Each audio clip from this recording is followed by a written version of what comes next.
nekk bitim réew mooy ñun ñu nekk fii ci àdduna ay immigré lañu ñu fi indi yoo xam ne dañuy liggéey pour yóbbante ko àllaaxira bu ñu ñibbee fekk ko fa muy lu am solo lu mat a bàyyi xel.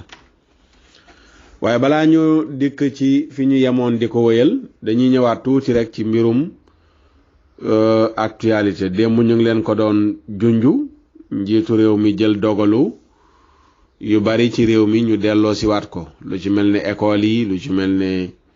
jumaa yeeg jàkk yi lu ci mel ne tabaarakallahu marché yi. waaye maa ngi bind léegi rek sama page Facebook di wax ne mu way ndax dama gis ay nit wax dëgg fa yàlla ñoo xam ne dafa mel ne seen yaram seddul noonu laa koy tuddee. dama gis ñenn ñi tàmbali di bind naan waaw ba ci dégg naa sax ko wax dégg naa ñu ko wax sax waxuma ko wax ne waaw ubbi nañu jumaay jàkk yi mais man duma fa dem julli ji waaw damay jullee sama kër ndax feebar bi mën na faa wàlle te loolu noonu le wóorul wax ci ay wax. ma bind ne moo waay bëri na ku naan duma dem ci jàkk yi julli damay toog sama kër te moom bañ tëjagul jàkk yi sax xamul leen ne daawul dem ci jàkk yi. Sénégal dañ dul ràññee ñu bari xam ne ay damay bañ a tudd sax naa feq ñoo ci bari damay bañ a tudd baat boobu kenn xamul noo leen mën a tuddee rek. gis naa ci kenn kuy wax koo xam ne man xam naa ko wallahi wa rabbul kaabati mosuma koo gis mu dem ci jàkka julli te xam naa ko bu yàgg mosuma ko gis mu dem ci jàkka julli. kooku naan waaw ubbi nañu jàkka yi waaye man duma dem julli ji damay préféré jullee kenn gënumaa doon jullit wax mais man da ngay yéemu ci yàlla sax. yow koo xam ne biñ tëjagul jàkka yi daawoo fa dem julli ji bu ñuy waxtu ubbi nañ jàkka yi loo fay wuti ndax yow jàkka mosu la arrangé mosu la intéressé jullit nga boo xam ne nii sa programme jàkka dem jàkka bokk ci. léegi ñooñu ñooy après di manipuler ñenn ñi di leen gëmloo ni leen waaw ubbi nañ jàkka yi waaye man duma fa dem xoolal ma loolu noonu léegi. yow bu fekkee doo fa demee nga tëj sa làmmiñ wi nga toog bàyyi ñi nga xam ne ni ñoom jàkka dafa bokk ci ñoom. am na koo xam ne nii jullit la boo xam ne nii bu julli jiwul ci jàkka day yëg ni dafa vide li mu bëgg amu ko xolam seddul balaa xolam a sedd mu sol ay dàllam dem ba ca jàkka ja julli toog ci lay yëg ne kat jaamu na yàlla dëgg-dëgg jaamu yàlla. mais kooku noonu lay wax dëgg fa yàlla dafa bokk yow mi nga xam ne nii da nga allergie jàkka faatu rek mooy tax ñu takk la dugal la ci biir jàkka kooku dafa bokk ak yow. ba tax na tàmbali na discours yu mel noonu di jib ba ci gis naa ñenn ñi ñu naan waaw église bi jël na dogal te dogal yooyu lañ waroon a man ñoom laa àndal ndax ñoom conseillant nañu nangam ak nangam bi état bi waxee ne ubbi nañu jàkka yeeg jumaa yi ñoom dañuy wax ne dañuy woy di xaar. démb rek am na benn mbokk yu ma invité ma ciy wax man leen mais état bi bu jëlee dogal ne dañuy ubbi lieu de culte yi tappale la man maa ko wax ndax tëjuñoo lieu de culte ba koy ubbi. église bi kon am nañu plein droit bañ cee tënku ndax bi ñuy tëj tudduñ leen décret bi nga xam ne moom la gouverneur génnee mu doon wax ci tëjteel jumaa yi mosquée la tuddul benn yoon église wala lieu de culte tudd ko kon bu ñëwee ba koy ubbiwaat mosquée rek lañ waroon a tudd point mais pas ay lieu de culte ndax tëjuñ ko woon. décret bi mi ngi génn préfet Alxaaji Assane Sall wala Alxasan Sall gouverneur ko laa bëgg gouverneur Alxasan Sall. moo génnee décret bi nga xam ne ni ci lañ tëjee mosquée yi numéro 27 027 numéro 027 Dakar le 19 mars 2020 la génnee arrêté bi muy gouverneur bu région bu Dakar lan la wax bi mu indee li ñuy wax ci wàllu code pénal ba yegsi ci arrêté bi dafa wane ne ministre intérieur jëloon na wala disposition bi nga xam ne ni arrêté numéro 7782 du 13 mars 2020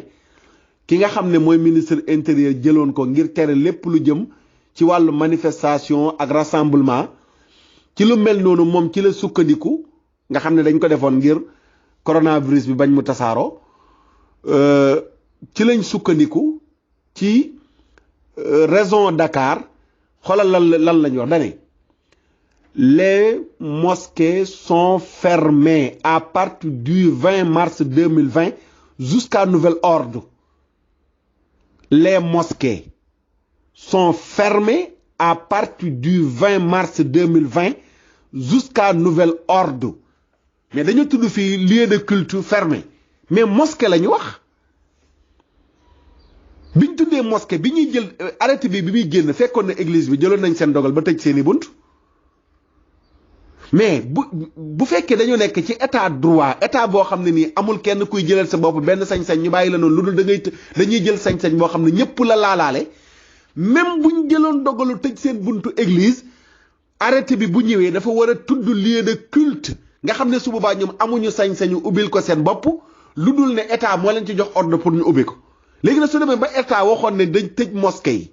mu tëbaat ëlbatiku ne dañ koy ubbi mais bu utiliser baatu lieu de culte laalaale na église bi ak ñeneen ñu dul église ba ci loge maçonnique gi day dugg ci biir lieu de culte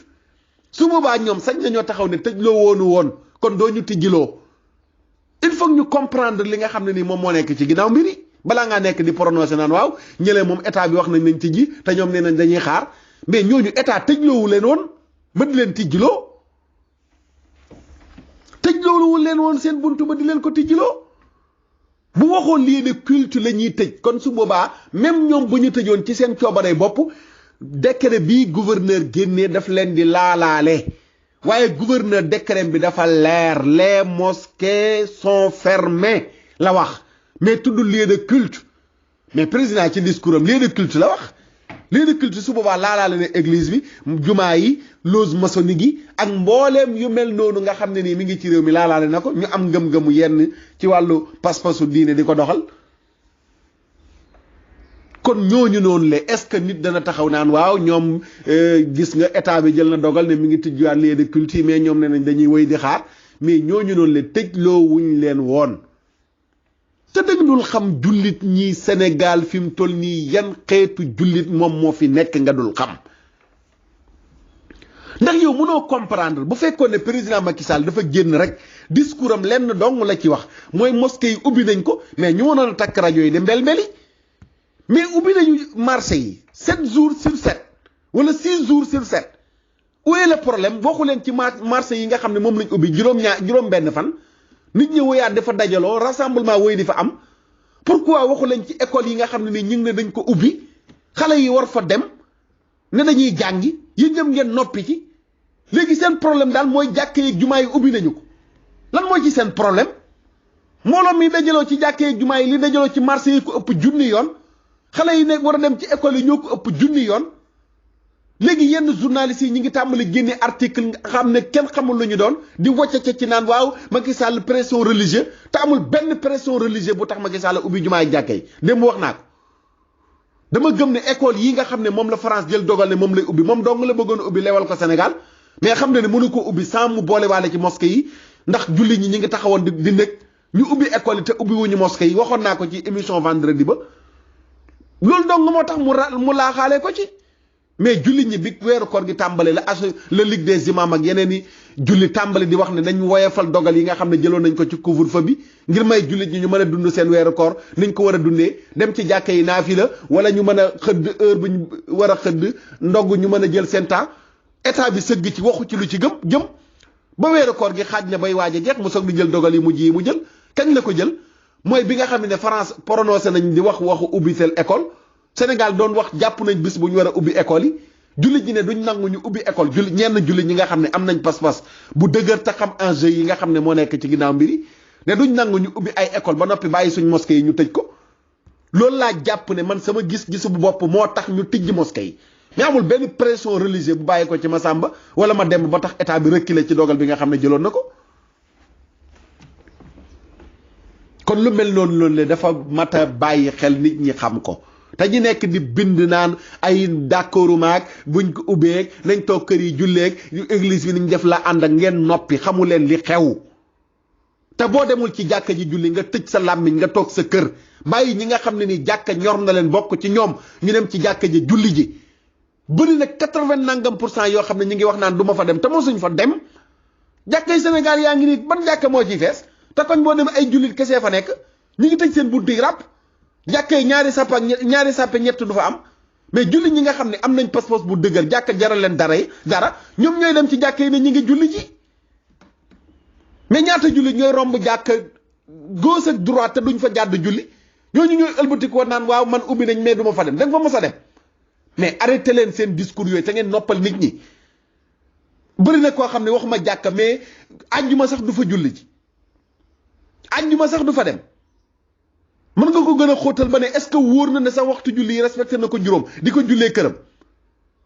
jullit boo xam ne boo duggee këram sijaada boo jullee boo koy laajte fekk na sijaada bi réer ci biir kër yi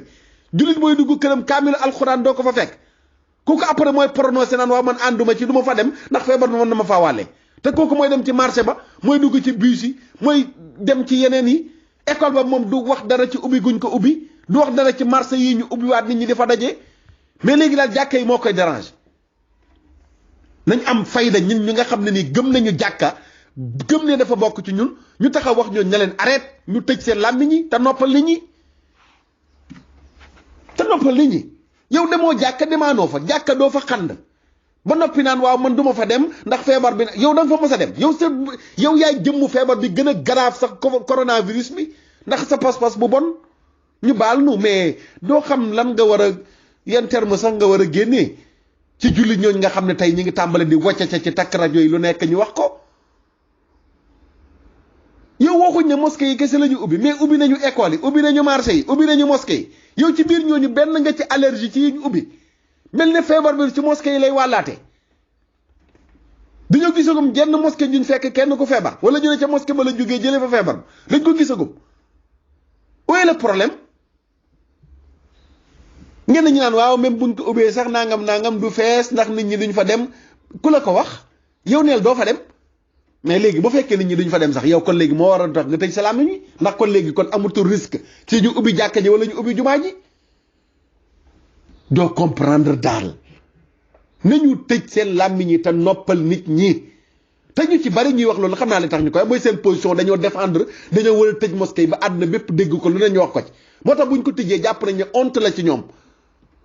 moo tax il faut ñu jëlaat beneen position wu wane ne waaw man nangoo d'accord ma ñu ubbi ko ndax moom bañ ko tëjee moo ko layaloon ne dañ ko war a tëj ndax feebar bi nangam ba ñëpp dégg ko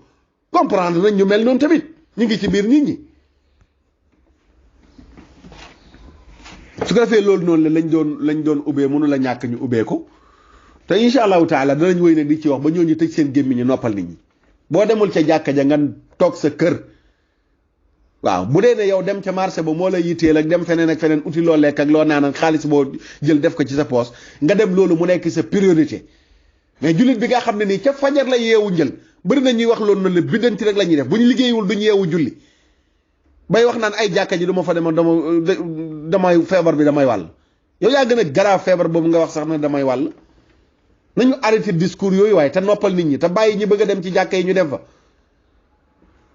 loolu rek laa waxoon ne danaa ko ubbee di jéggalu bu baax mbokk yi ndax léeg-léeg yenn yi nag soo amee yenn pas-pas yi ci bëgg néegu yàlla yi biñ ko ubbee yow biñ ko tëjee day mel ni da nga am sa doom joo xam ne nii doo bëggoon la doom ji nga xëy mu tukki wala sax mu faatu noonu nga koy dundee ci sa xol tey buñ ko ubbee day mel ne doom jooju noonu la tukki woon wala ñu ne faatu woon ne moo dekkiwaat ñëw ci yow cofeel googu ngay amaat yëg-yëg boobu ngay amaat boo demee ci jàkka ya soo amee kenn ku taxawaat bëgg la empêcher ci lu mel noonu sa xol du sedd